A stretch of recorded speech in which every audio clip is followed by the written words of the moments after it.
আসসালামু আলাইকুম রহমতুল্লাহি বারাকাতুহু। প্রিয় শুভাকাঙ্ক্ষীগণ, আমরা এখন এই মুহূর্তে আছি ভিতরবন্দ ইউনিয়নের 9 নম্বর ওয়ার্ডে। আপনারা অনেকবারই আমাদের এই ভিডিওটা দেখেছেন বা ছবিতে দেখেছেন যে এই যে বৃদ্ধ গোলাপী বেগম, যার করুণ আর্তনাদ শুনে রশিদ মন্ডল ফাউন্ডেশন তার পাশে এসে দাঁড়িয়েছিল। অনেকের সহযোগিতা নিয়ে, এলাকাবাসী প্লাস অনেকের সহযোগিতা নিয়ে আমরা আলহামদুলিল্লাহ ঘরটা আমরা করে দিয়েছি। এটাতে সবার সহযোগিতা রয়েছে। পাশাপাশি আমাদের একজন ভাইয়ের আন্তরিক সহযোগিতায় আমরা ফ্যান এবং লাইট সহ প্রয়োজনীয় যে জিনিসপত্র রয়েছে সেগুলো দিয়েছিলাম। এবং আজকে কায়রা ফাউন্ডেশন থেকে এসছে আমার ডাকে, কায়রা ফাউন্ডেশনে আমাদের নিশান সহ আরেক ভাই এসেছিল। এই যে 1 মাসের পুরো বাজারে, সরি 1.5 থেকে 2 মাসের পুরো বাজারটা ইনশাল্লাহ আমরা দিলাম। এবং এটার ক্রেডিটটা হচ্ছে, বাজারের ক্রেডিটটা হচ্ছে কায়রা ফাউন্ডেশন।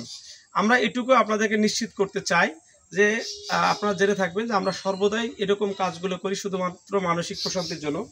আজকে এই ফ্যান বা এই বাজার বা এই ঘরটা শুধুমাত্র আমরা হাইলাইট হওয়ার জন্য বা নিজেদেরকে ভাইরাল করার জন্য না, একটা নিতান্ত অসহায় মানুষের পাশে দাঁড়ানোর জন্য, তার কষ্ট লাঘবের জন্য আমাদের এই কাজটা করে এবং সর্বোচ্চ আপনাদের সহযোগিতা নিয়ে করা। এবং all credits to goes to আমাদের যারা আপনাদের শুভাকাঙ্ক্ষী রয়েছেন। আজকে আমাদের টিমের অনেক সদস্যরা রয়েছেন যারা সর্বদা এই ছেলেপেলেগুলো সর্বোচ্চ আমাদের পাশে থেকে আমাদের সংগঠনটাকে যেভাবে এগিয়ে নিয়ে যাচ্ছে, ইনশাল্লাহ আমরা স্বপ্ন দেখি আমাদের রশিদ মন্ডল যুব ফাউন্ডেশন শুধু নাগেশ্বরী নয়, কুড়িগ্রাম নয়, সারা বাংলাদেশে একদিন রাজত্ব করবে। আপনারা দোয়া করবেন। পাশাপাশি এই বৃদ্ধ মা, উনি যেটা কায়রা ফাউন্ডেশন কাছে একটা ছোট আবেদন করেছিলাম, আমি নিজে আবেদন করেছিলাম যে ওনার জন্য যদি 1 মাস বা 2 মাসের বাজার দেওয়া যায়। আলহামদুলিল্লাহ সেই অনেক কষ্টের বিনিময়ে আজকে বাজারটা আমরা পেয়েছি।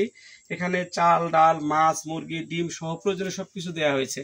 আপনারা যদি এরকম কোনো শুভাকাঙ্ক্ষী থাকেন, ওনার জন্য আর কারো বাসায় না যাইতে হয়, সেরকম যদি ব্যবস্থা করতে পারেন আমরা আপনাদের কাছে কৃতজ্ঞ থাকবো। আপনাদের বিশ্বস্ততা এবং আন্তরিকতা নিয়ে রশিদ মন্ডল ফাউন্ডেশন অনেক দূর যেতে চায়। সকলে ভালো থাকবেন। আমরা আজকে ওই ফ্যানটা আমরা নিজেরা ওনার ঘরে লাগিয়ে দিয়ে, আজকে ওনার ফ্যান লাইট সহ লাগিয়ে দিয়ে ওনার ঘরটা আমরা আলোকিত করে দিতে চাই। দোয়া করবেন আমরা রশিদ মন্ডল ফাউন্ডেশন টিম যেন অদম্য গতিতে এগিয়ে যেতে পারি সামাজিক, রাষ্ট্রীয় এবং মানবিক কাজে। ভালো থাকবেন সবাই। আসসালামু আলাইকুম রহমতুল্লাহ।